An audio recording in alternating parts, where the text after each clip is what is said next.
Hi, I'm Magnus, and this is, I hope, a better video, or at least a less sad video than the one I did before. I have been feeling rather depressed and down, and it's been difficult to do any kind of work.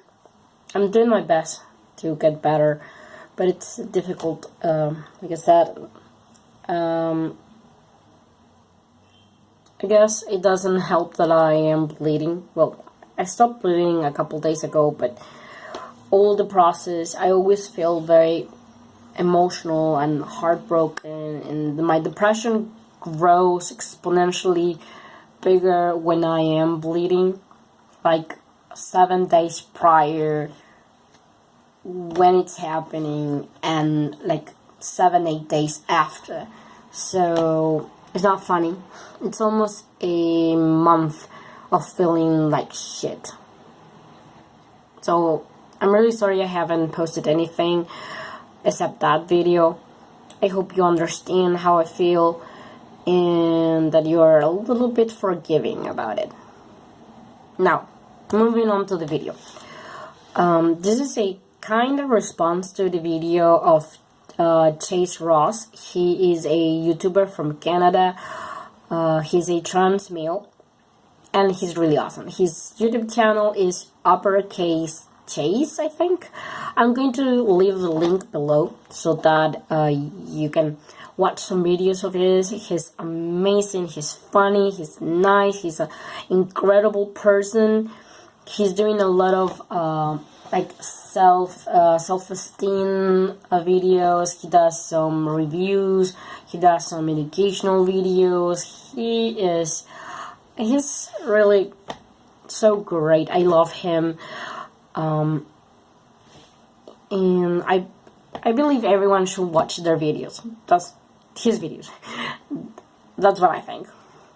So, as the title of my video says, and his video basically as well, is that when you are coming out or explaining your transition or just presenting yourself, there's some people that will say, oh, I support you, I still love you, I respect you, I will do what you say, but, and the problem is the but. It's the only but that's going to really give you problems, I hope. So the idea is that anything that goes after the but is bad, because it's invalidating you, your identity, your orientation, your sexuality, your being. It's invalidating your being, and it's most probably becoming disrespectful or hurtful, right? Because they are like, but I don't want you to transition, or you can't take hormones, or you can't dress up like that, or I won't use that name, I will still call you blah blah blah. There are so many options for those buts, and they're all very hurtful. And he basically talks about how that situation becomes or is transphobia, because you are deciding that is your opinion, your judgment. It's the idea that you have the power to decide whether to give someone respect or not, or whether their identity is valid or not. So because of that, the but becomes transphobic and it should be erased. That's, I guess, what I understood from his video. And while it does happen, shamefully, a lot, there's a lot of people that are real assholes and tell you things that once makes you want to die sometimes. It's very, very hard, very painful.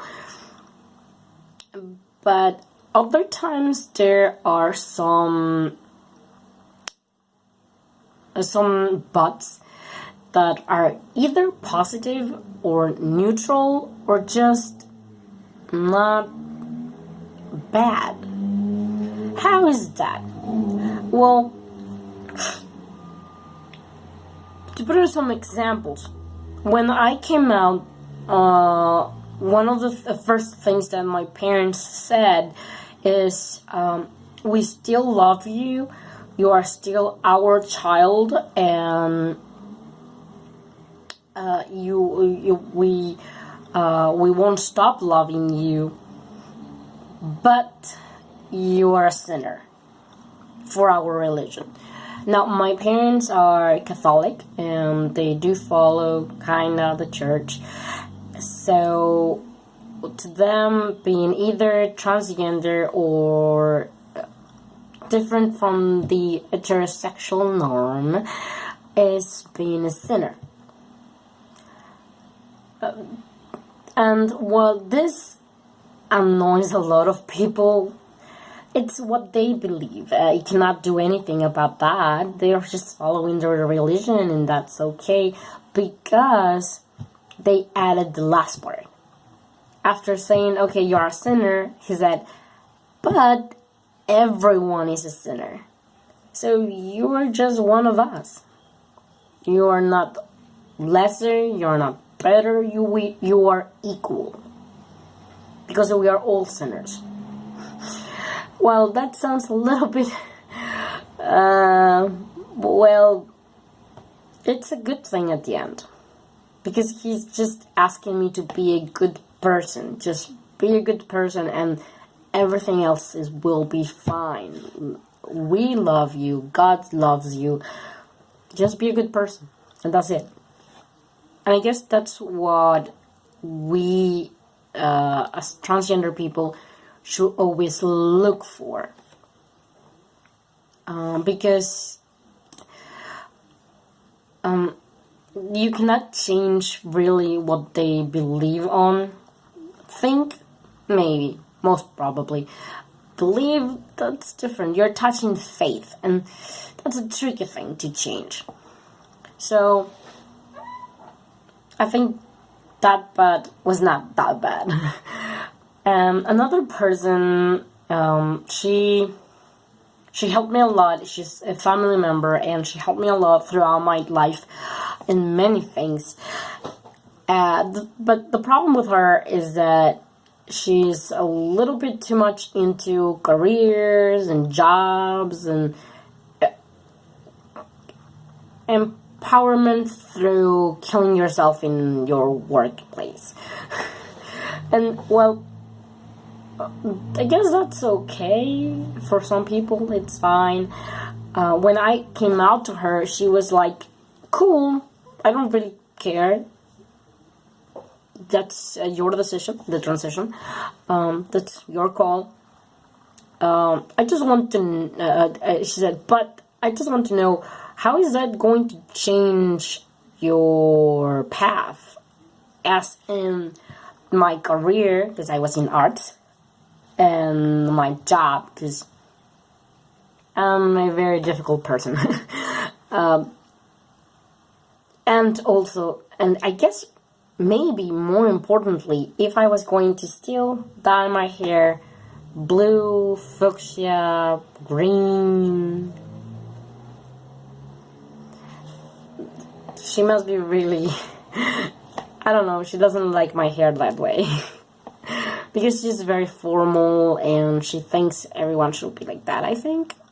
At least that's what I get. And that but is not really bad. It's just actually funny. Right? So she is not invalidating me as my identity. She just wants me to be more formal on how I present myself, and to look for a master's degree and have a very a normal job, and that is understandable. I don't mind it. Now, the next one was so positive, really, because it meant change, right? My little brother was the first one to accept me as who I was, who I am, and to move forward into my transition. Because when I came out to him and asked him to start calling me with male pronouns and all that stuff, he said, okay, if that's what you need, or you have decided, the transition, then I will follow you. But it will take me some time, because I have been calling you this name for more than 20 years.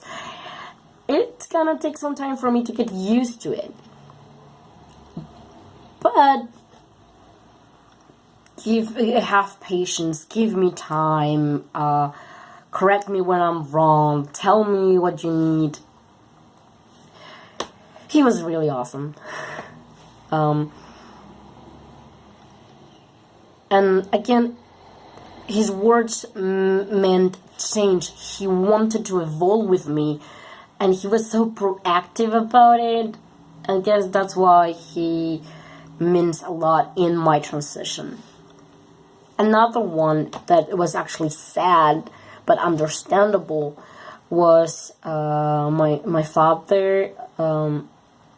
He said that again, he loves me, and I will always be his child, but he needed time.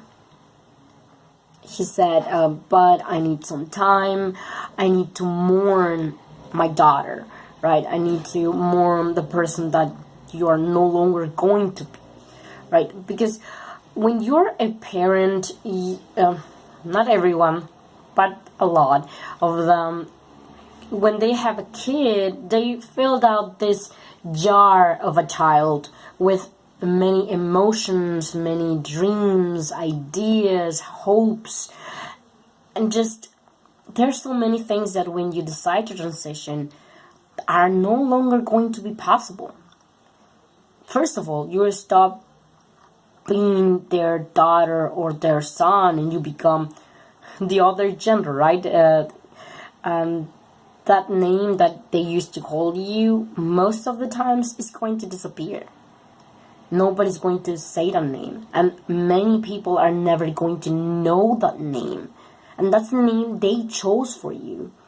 And it was maybe charged up with many emotions, so it can be really hard for parents, and it hurt because we don't die. It's not that we are suddenly becoming a stranger that they don't know. We still have our likes and dislikes. We're still weird and awkward, and in my case, very geeky and nerdy, but not really intelligent, in some kind of intelligence. So they don't know this. They don't get it. It's very difficult, especially for parents, to understand that. Again, because they have colored you with their favorite colors, and they just wanted you to be that. And now you're breaking their bubble. So it's very difficult. They don't know that you have always been a guy, or do you have always been a girl, right? So it was sad, but I understood. And after that, when he, being such an incredible father, decided on a pet name, because my name is Magnus, so I always say it in the beginning of the video, so I guess you should know by now. And he changed it to Mango, like the fruit, mango, and he calls me that. And now everyone calls me that, all my family, and they use it like very endearing pet name, and I love it. And thanks to that, people were capable to do the transition of my name easier. Some people in my family that were not using my name changed to actually say my pet name, and because of that they changed also to use my name.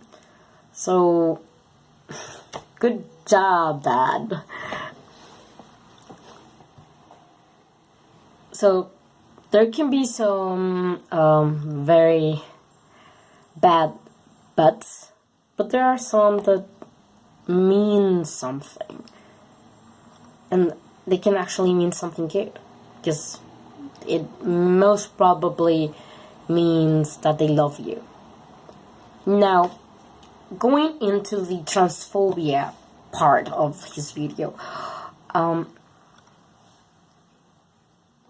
one of the things that are said about transphobia, homophobia, lesbophobia, any one of those ones, is that they are not an actual phobia. You're just being an asshole. Why? Well, the meme that normally appears on Facebook is that you're not scared, you're just being an asshole. So let's say a phobia, it's an irrational fear. It's a fear that you feel that it doesn't have any real basis, that there's no real reason why you're feeling that way. So I think it's hydrophobia, that is the fear to water. So you see like amounts of water and you start freaking out, and you maybe passed out, you scream, you cry. Arachnophobia is the fear for spiders, and you see a tiny little spider and you start running around, screaming, and just going mad. In my case, for example, I have a phobia to cockroaches, and before, not anymore, I'm learning to control myself, but before I will literally put my arms in the air and start screaming my lungs out. I will scream, I will cry, and I will hug the first person that I meet with and tremble and just basically ask someone to get rid of the cockroach. And that's irrational. I mean, what can actually a cockroach do to me? Nothing, really. And I was still very, very afraid of them. But all phobias come from an actual real thing. In my case, for example, is because when I was very little, in my first house, my first home, we were not in a very good place, and there were cockroaches, and they were always in the bathroom, and when I had to go pee at night or poop, there will be like crawling under the floor, well, not under, over, on top of the floor or the walls, or they will be flying. We had those cockroaches that have wings, so I will see one flying and I will scream. It was horrible. And that's why I became super scared of cockroaches. And normally that's how a phobia becomes a phobia, right? And how this situation happens with transphobia? Well, it happens because of miscommunication and ignorance. Because social media, religion, and society on its own fills up your head with stereotypes and judgment and prejudice that tells you how a person is based on stuff. Now, I think almost everyone has heard the phrase, Japanese people are very formal. Japanese people are very are very intelligent. Japanese people are very polite, very respectful. And while a lot of Japanese people are like that, definitely, it's not all of them. Maybe not even the 75% of them. I'm not going to be counting down how many of them are respectful or formal or whatever, but it's not everyone. The stereotypes are created by miscommunication, right? Is the idea of, oh, I meet one Japanese person, so I'm going to say every Japanese person is like him, her, they. And that's how basically stereotypes are created. You decide. And suddenly everyone is saying that. And that has happened with trans people. And the thing with that is that there are a lot of bad things being said about trans people.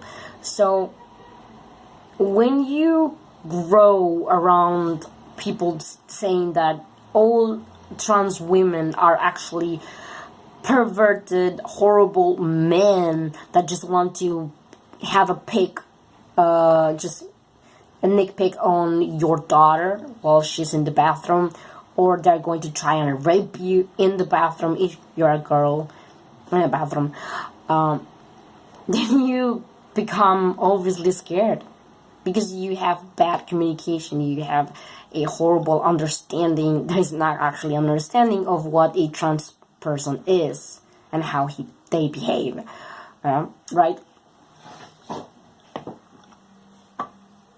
And this also goes into fearing what being trans means. It's not only what a trans person is, but what it actually means to be trans. Like, my mom doesn't like me doing hormones because she is afraid that hormones are going to make me sick somehow, or that I'm going to just get horribly sick, that something is going to go wrong, right? And the same with top surgery. She doesn't want me to go in top surgery because she fears that I'm going to have a bad reaction, or that I'm going to be scarred horribly, or something's going to go wrong. They're going to cut too much, cut too little, etc., etc., etc. There are so many things because surgeries, any kind of surgery has a risk. And taking in consideration that it's in the top area, it's very dangerous actually. And as any loving mother, she's worried. And that worry becomes fear. Fear of being transgender. And she's also scared of me being alone. Because she now understands that being transgender and presenting as transgender, especially when you look like me, very feminine, it doesn't allow you to have a boyfriend or girlfriend. You're just a partner easily, right? Well, at least as in the same level of a cisgender male, right? And he has seen me cry over an idiot that said they wouldn't date me because I was trans. And she doesn't want to see me cry. She doesn't want to see me alone, sad. She wants me to be happy. So she says, okay, if being trans is making you feel that way, then stop being trans. She doesn't understand, obviously, that it's impossible to stop being trans, or that for me to return to be a woman, because I have never been a woman. So it's a lot of misunderstanding. And this also goes for any kind of information that the media or religion or culture says, because again, they're telling you maybe they're going to do drugs, they're going to become perverted, they're going to have a very promiscuous life, and oh God, please don't be promiscuous, right? And they're going to suffer abuse, they're going to suffer violence, they're going to go in the wrong path, they're going to be sinners. What about their immortal souls? I mean, there are so many reasons to be scared. Some of them are real, like violence and abuse. Well, abuse is violence, but not necessarily violence is abuse. Actually, yeah, they are. The point is you could suffer a lot and suffer in so many ways, and they're again just worried sick about you because they love you, they care for you, or they just care about themselves. In the case of you being a pervert that is going to be entering the girls' bathroom, because I don't think the people really fear a trans male trying to be perverted. I don't think so. Especially because we tend to be small, short, horrible situation. Point is, there's a lot of misunderstanding, miscommunication, ignorance, and that causes fear because it's a natural instinct for humans. Humans fear what they don't know, what they don't understand, what it's uncommon, strange, different. And that is totally natural because we have had it when we were cavemen. When we were cavemen, a human society depend on them, the cavemen, feeling the sensation that something is wrong, something is different, something is not right to what we are used to. So they feel panic, they feel fear, and they protect themselves. And when you protect yourself in that kind of situation, you normally resort to violence. A horrible situation in now society, because then definitely violence could help you because of tons of creatures that had very long fangs and claws and all.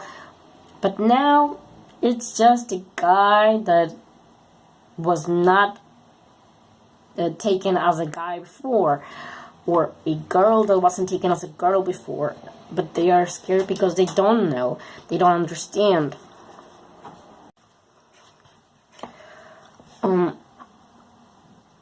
So because of this fear, now civilized society becomes very violent because they're protective of themselves, of their own family and community, etc. And because of their misguided, they become violent to us, or what it means to be trans. So they attack the idea that you're going to transition so badly because they're scared. Now this is not for all people, but knowing this can actually help you, I believe, to listen to what people around you is saying and separating the people that you want to continue on with and the people that you don't want to, that you shouldn't, because you're totally going to meet with some assholes that don't deserve you, that you should part ways with. But there's people like my dad that they hurt me with their words and they don't understand me at all, but they actually love me. And they're trying their best. It just takes a long time. And it's not because you owe something, but it's because they're trying that you should try as well. Try to understand them, try to be patient, and try to love them. Because if they are trying, if they're actually listening to you, if they're having a real conflict in their minds, in their hearts for you, then support them. Support their love. So I hope this helps someone and that you understand the people around you better. And that you have hope and that you feel better. I think I repeated that two times. The point is, I hope it helps you. So, sorry for this long video. Maybe I should have done 2 videos instead of 1, but there it goes. I'll see you in another time. Bye.